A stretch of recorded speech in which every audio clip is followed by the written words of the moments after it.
미디안과의 전쟁이 끝나고 르우벤과 갓지파는 인근 땅을 둘러보고 그곳을 마음에 품었습니다. 많은 가축을 소유했던 그들의 처지에 비추어 가나안보다 이곳에서의 육축 생활이 보다 나을 것이라는 생각 때문이었습니다. 이에 그들은 모세 앞에서 그들이 마음에 든 인근의 땅을 자신들의 기업으로 허락해 줄 것을 요구했습니다. 모세는 그들에게 지금 이스라엘은 가나안 점령을 위해 전쟁에 임하고 있는데 그럼에도 여기에 머물려는 그들 심사에 분노하면서 심히 책망했습니다. 본장의 이해를 위해서는 르우벤과 갓지파가 요구한 땅에 관해 볼 필요가 있습니다.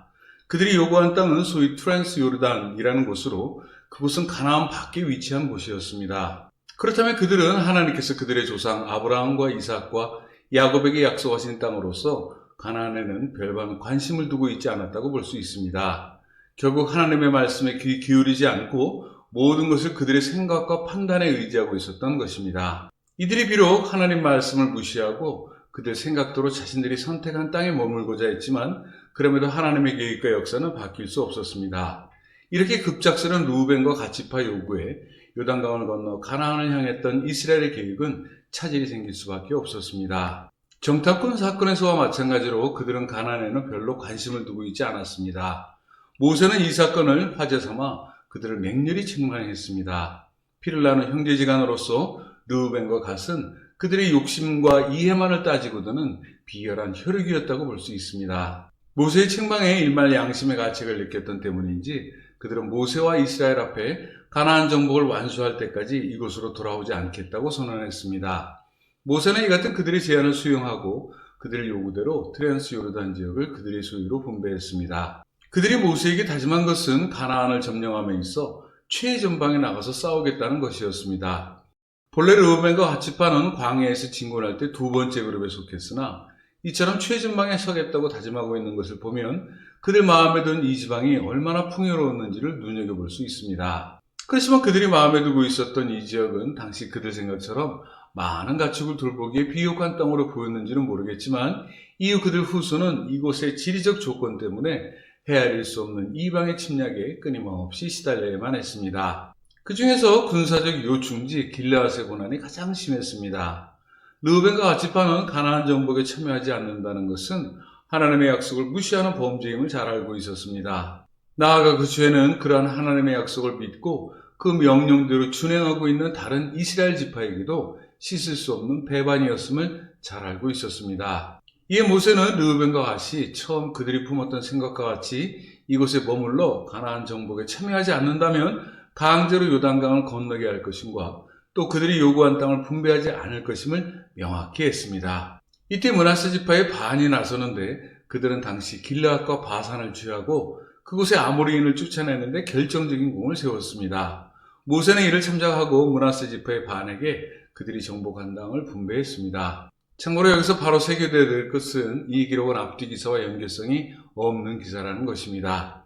후에 므낫세 지파의 일부가 이 지방에 거주한 사실의 근거를 확보하기 위해 부연해둔 기록이라고 보고 있음이 통설입니다. 다음 장은 이스라엘이 애굽에서 이곳 모압 평지에 이를 때까지 진을 쳤던 40여 개 지역을 기록하고 있습니다. 차례로 보면 다음과 같습니다.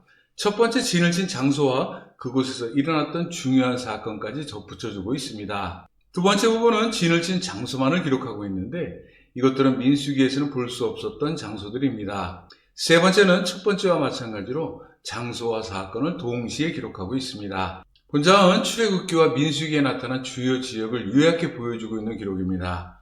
본장을 통해 이스라엘이 애굽에서 시나이 광야를 지나는 동안 무수한 장애들이 있었지만 이러한 하나님의 보호하신 가운데 뛰어넘을 수 있었다는 사실을 떠올릴 수 있습니다. 이는 달리 약속의 땅 가나안까지도 어김없이 이르시게 할 것이라는 확신의 배경이 됩니다. 돌이켜보기에 민수기는 이스라엘이 약속의 땅 가나안 정책을 예고하고 있는 일면을 담고 있음과 동시에 이를 위해 가나안을 분배하는 것을 주된 주제로 삼고 있습니다. 이제 남은 것은 가나안 족속과 그들 종교를 멸하라고 하신 명령, 가나안 경계 확정, 땅을 분배할 책임을 진 족장의 이름, 레위인에게 줄 성읍, 가나안에서 피 흘리는 죄와 정결케 되는 방법, 각 지파의 고유한 땅에 대한 절대적 규례 등입니다. 이상의 규정들은 하나님의 약속을 각 장에서 담고 있는데 그 약속은 이방인을 물리치고 승리하도록 하시겠다는 약속, 가나안을 주시겠다는 약속, 레위인을 거룩하게 하셔서 하나님의 임재를 보여주시겠다는 약속, 가나안을 이스라엘의 영원한 기업으로 주시겠다는 약속 등입니다. 한편 본장 끝부분의 기록으로서 이스라엘은 아직 가나안에 입성하지 않은 상태였기에 한때 바알볼 사건이 있었더라도 지금 이스라엘은 가나안 이방 종교에 대한 유혹으로부터 일정한 거리를 두고 있었다고 볼 수 있습니다. 그렇지만 요단강을 건너 이스라엘이 그곳 가나안에 이르게 되면 지금까지 그들이 보지도 듣지도 경험하지도 못했던 다양한 우상과 종교들이 창궐에 있음을 낱낱이 보고 또 경험하게 됩니다. 이를 경계하고자 기록에서는 가나안에 거주하고 있는 모든 이방 족속을 멸하고 우상 숭배의 모든 흔적을 남김없이 없애야 한다고 추상같이 명하고 있는 것입니다. 나아가 이 같은 우상과 종교의 구애됨이 없이 하나님의 말씀을 지켜 행하게 되면 하나님께서는 가나안의 모든 소유를 다름없이 이스라엘에게 허락하실 것이지만 만약 그렇지 못할 경우 이로 인해 크나큰 심판이 뒤따를 것임을 경고하고 있기도 합니다. 이스라엘이 모압 평지에서 가나안에 진입하기 전에 마지막 규례로서 나머지 장을 함께 보겠습니다. 내용은 앞서 본 것처럼 가나안을 주시겠다는 약속, 레위인을 거룩하게 하여 하나님의 임재를 보여주시겠다는 약속, 가나안을 기업으로 주시겠다는 약속 등입니다. 첫 장은 이스라엘이 취할 가나안 경계를 기록하고 있습니다. 하나님께서는 모세를 통해 이스라엘의 말씀에 순종하고 그 계명을 지켜 행하면 유프라테스강 인근까지 취하게 하실 것이라고 약속하셨습니다. 이 약속은 후일 다윗과 솔로몬의 시대에 이르러 어김없이 그대로 성취됩니다. 본장을 통해 가나안을 나누게 될 족장의 이름을 살펴보면 여기서는 10개 지파 족장만을 언급하고 있습니다. 그 이유는 르우벤과 갓지파는 이미 트랜스 요르단 지방을 그들의 정착지로 받았기 때문입니다. 그러나 그들 족장의 면면은 처음과 두 번째 기록의 명단과 비교할 때 차이가 있습니다. 그 처음 기록된 자는 여기에 단 한 명도 이름을 찾아볼 수 없고 두 번째 기록된 자들 중에서는 여호수아와 갈렙을 빼고는 마찬가지로 이름을 올리지 않고 있습니다.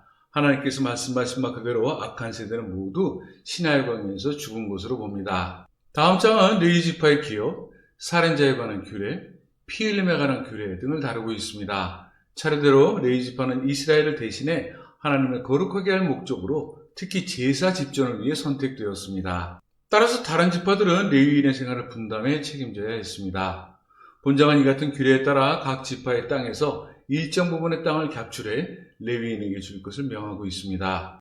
이 경우 레위인에게 주어진 땅은 모두 합쳐 40평방킬로미터 정도로 가나안 전체에서 차지하는 비중이 기껏해야 0.1%에도 미치지 못하는 것이었습니다. 따라서 이후로도 레위 지파는 하나님께서 특별히 구별하신 지파로서 다른 지파의 도움을 받아야만 했습니다. 이렇게 레위인이 가나안에서 땅을 기업으로 받지 못한 것은 하나님께서 그들로 하여금 이스라엘의 기업이 되게 하신 이유 때문이었습니다. 기록에 비추어 레위인은 분배받은 성읍 전부를 소유로 받은 것은 아닙니다. 레위인은 다른 지파와 섞여 살며 필요한 정도의 집과 땅만을 소유했습니다. 결국 이처럼 하나님께서 레위인을 여기저기로 흩으신 이유는 이스라엘에게 그들을 하나님의 성민으로 택하셨다는 것을 밝히 보이시고 또 이를 대대로 기억하게 하시기 위함의 뜻이 있었습니다. 약속의 땅으로서 그리고 젖과 꿀이 흐르는 땅으로서 가나안은 이스라엘에게는 거룩한 땅이었습니다. 이스라엘이 가나안에 들어가게 될 때 그들과 함께 거하고 계시는 하나님 때문이라도 그곳은 거룩해야 했습니다. 그러기에 이스라엘은 살인과 피 흘림으로 인해 그 땅이 오염되는 것을 막아야 했습니다. 왜냐하면 피는 하나님과 이스라엘 사이의 유일한 속죄의 수단이었지만 하나님께서 원치 않으신 피를 잘못 흘리면 그것은 부정한 것으로 죄가 되고 결과는 참담함에 이를 수 있었기 때문입니다. 따라서 본장은 이 같은 피 흘림에 관한 규례로서 고의로 살인한 자, 실수로 살인한 자, 그리고 살인한 자가 피할 수 있는 도피성에 관한 규례를 다루고 있습니다. 고의로 살인한 것과 과실로 살인한 것은 큰 차이가 있었습니다. 그런데 죽은 자의 친족은 그 차이와 상관없이 살인의 인정에서 극도로 흥분한 상태로 원수를 갚으려는 경향이 강했습니다. 따라서 이러한 도피성을 두어 살인한 자를 일단 피하게 하고 이후 살인자를 소환해 사건이 일어난 성읍에서 공평하게 재판할 수 있도록 배려한 것입니다. 도피성은 레위 지파 감독 아래 있었으며 모세와 여호수아는 요단강 동서쪽 6곳의 성읍에 두었습니다. 그것은 요단강 서부의 게데스, 세겜, 헤브론, 동부의 골란, 베셀, 길르앗 라못 등이었습니다. 이들 성읍은 도망자가 어느 도피성이 되었든 하루길에 도달할 수 있는 위치에 있었습니다. 각 거리는 공이 48km 정도였습니다. 처음에는 장막이 도피성의 역할을 한 것으로 보이며 후에 이처럼 성읍으로 확대되었다고 추정됩니다. 살인죄에 관하여 살인한 자가 과실이나 실수로 죽인 것이 분명하면 다시 도피성으로 돌아가게 해 거기서 평생 살게 했습니다. 다만 고의로 사람을 죽인 자는 이의를 불문하고 복수해야 할 자에게 생명을 넘겼습니다. 곧 죽임으로써 죄값을 치르게 하는 것입니다. 피를 흘리는 죄와 그로 인한 거룩한 땅의 부정은 반드시 죄값을 치러야 했습니다. 왜냐하면 하나님께서 이스라엘과 함께 거하고 계시므로 이스라엘은 그 땅의 모든 것을 성결하게 가꿔야 했기 때문이었습니다. 또 죄값은 고의적인 살인은 즉시 처단했고 과실이나 실수로 살인하여 도피성에 피한 자는 제사장이 죽기 전에는 죄사함을 받을 수 없었습니다. 참고로 여기서 제사장의 죽음은 그리스도의 예표가 됩니다. 마지막 장은 여자 상속인의 결혼에 관하여 다루고 있는 장입니다. 우리는 앞서 슬로바스의 딸들에 관한 기사를 살핀 바 있습니다. 따라서 본 내용은 앞전장으로 가름해 두겠습니다. 한편 기록에 이스라엘이 요벨의 해와 토지를 속하는 제도를 두고 있었던 것을 볼 때 당시 토지의 소유권을 존중했던 이스라엘의 사회성을 다시금 엿볼 수 있습니다. 그 토지는 하나님께서 주신 것으로 각자는 소유권을 반드시 지켜야 한다는 신앙적 근본사상이 고스란히 이에 녹아있는 것입니다. 이로써 민수기의 대부분의 규례는 본장으로 마무리되게 됩니다.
주